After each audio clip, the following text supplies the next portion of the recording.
Good morning, everybody. I got a couple of videos I want to show. Let's get right to it. Here's my take. The most interesting outcome of the three-day summit between Vladimir Putin and Xi Jinping got limited media attention.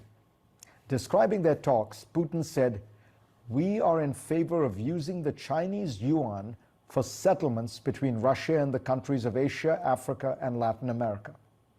So, the world's second largest economy and its largest energy exporter are together actively trying to dent the dollar's dominance as the anchor of the international financial system. Will they succeed? The dollar is America's last surviving superpower. It gives Washington unrivaled economic and political muscle. It can slap sanctions on countries unilaterally, which frees that country out of large parts of the world economy. And Washington can spend freely, certain that its debt will be bought up by the rest of the world. The war against Ukraine, combined with Washington's increasingly confrontational approach to China, have created a perfect storm in which both Russia and China are accelerating efforts to diversify away from the dollar. Their central banks are keeping less of their reserves in dollars, and most trade between them is being settled in the yuan. They are also making efforts to get other countries to follow suit. The Biden administration has handled the economic war against Russia extremely effectively by building a coalition of almost all the world's advanced economies. That makes it hard to escape from the dollar into other highly valued stable currencies like the euro or the pound or the Canadian dollar, because those countries are also warring with Russia.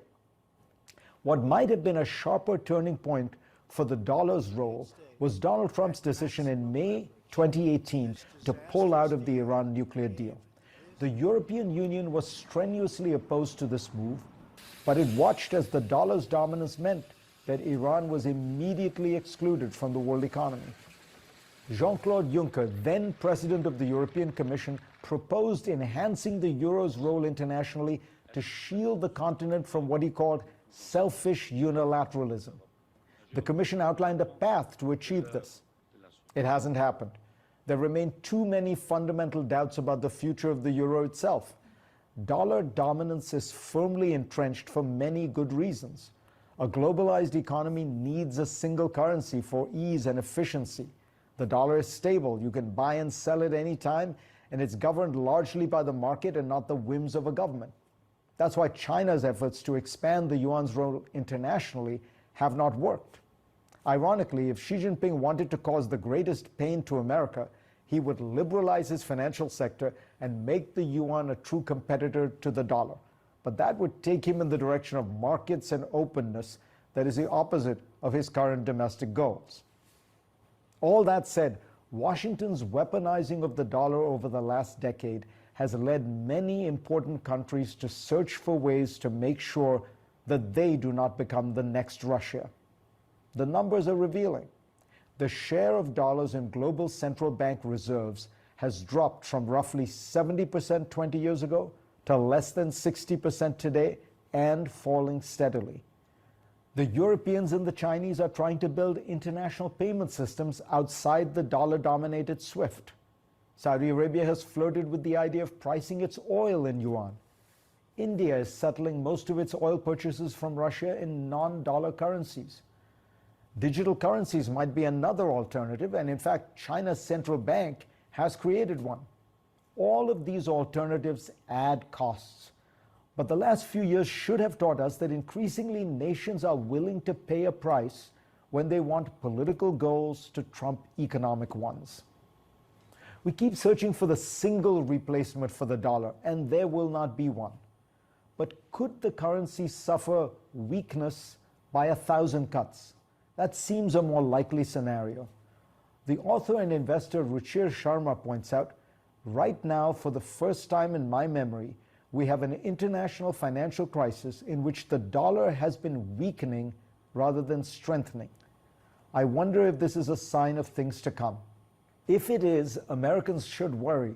I spoke last week about the bad geopolitical habits Washington has developed because of its unrivaled unipolar status. It's even more true economically. America's politicians have gotten very used to spending seemingly without any concern about deficits. Public debt in America has risen almost fivefold, from roughly $6.5 trillion 20 years ago to $31.5 trillion today. The Fed has solved a series of financial crises by massively expanding its balance sheet, almost 12-fold, from around $730 billion 20 years ago to about $8.7 trillion today. All of this only works because of the dollar's unique status. If that were to wane, America will face a reckoning like none before. Here's my take. All right, I got one more video to show you. And here it is, another 4 minutes. The United States as the dominant player in the last century's financial system, in the analog bank-based proprietary balance sheet financial system, is struggling with this change. It doesn't surprise me that we have forces of resistance and forces of progress battling out for what is going to be the United States. Now, other countries have worked this out. They didn't dominate the old system so greatly that they're going to resist this new transformation. They're going to accelerate it. The United States is trying to work that out. Ultimately, the United States, as I think it was Winston Churchill said, after trying all the alternatives, the United States always does the right thing.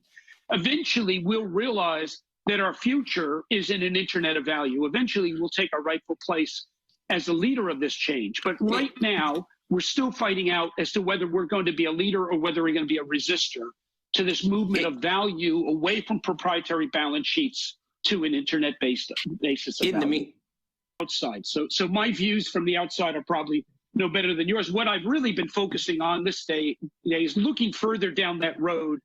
I'm looking around the world. It's clear to me, very clear, that the world is advancing with central bank digital currency. Many central banks' reaction to this movement of value to the internet is to say, if we can't beat them, let's join them. And it began with China, which is, as you know, already placed its digital yuan, what it calls its ECNY, in over 240 million Chinese wallet holders. And that's an 18-month-old figure, by the way. It may be double that number by now. But around the world, over 114 countries are working on central bank digital currency. 50 of them are advanced stages of development, 19 of the G20. Europe has said they'll start beginning rolling out their digital euro by 2025. And Great Britain has said they'll have a digital pound by the end of the decade. So the question is, what is going to be the United States response to this? That's, yeah, the perfect segue, because we also learned last week that Senator Ted Cruz was introducing a bill aiming at blocking CBDCs at the federal level in the United States.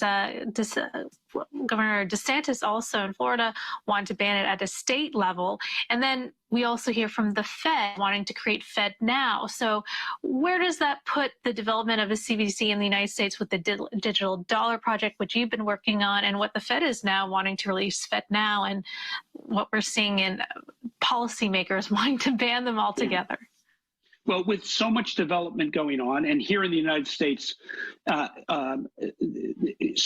lot of public figures, leaders are now coming to this issue. You know, I've been focusing on it for about 3 years. A lot of folks are now coming to it, and they are rightfully, quite legitimately, and I include Ted Cruz in this, I include Congressman House Whip Tom Emmer, I include Governor DeSantis. They are rightfully concerned about how do we protect privacy? How do we protect people's autonomy in a digital-based, an internet-based financial system, a central, a sovereign and non-sovereign digital currency? And they are looking to the Chinese model, which is, let's face it, has already created a benchmark for what a central bank digital currency could look like. And they're saying that is not sufficiently private for our citizens. That provides the state with the ability to not only surveil, but potentially even censor people's economic choices. And they're saying, just say no to that form of central bank digital currency. Where I differ with them is the assumption that we in America, the world's most ingenuitive nation history's ever known, could not design a very different central bank digital currency, what I'd like to call a liberty coin, a freedom coin, where we actually, as an affirmative choice, design privacy into this central bank digital currency? Why can't we counter China and to some degree Europe with a digital currency that actually affirmatively creates privacy, and not even affirmatively, operationally and transparently as privacy? So you don't need to have the government trust us, we're not surveilling you. Build it into the architecture using open architecture so that people can satisfy themselves that they're not being surveilled. If the United States were to develop that form of central bank digital currency, that digital dollar would take over the world, because aspirational people the world over would want to use that currency as opposed to another central bank digital currency that is a surveillance tool for a government. All righty, everybody. That's all I have. You can take that information and do what you want to do with it. Hopefully it's beneficial. Hopefully it helps you understand what's going on. And for the most part, I am out of here. Catch you on another video. All right. Bye.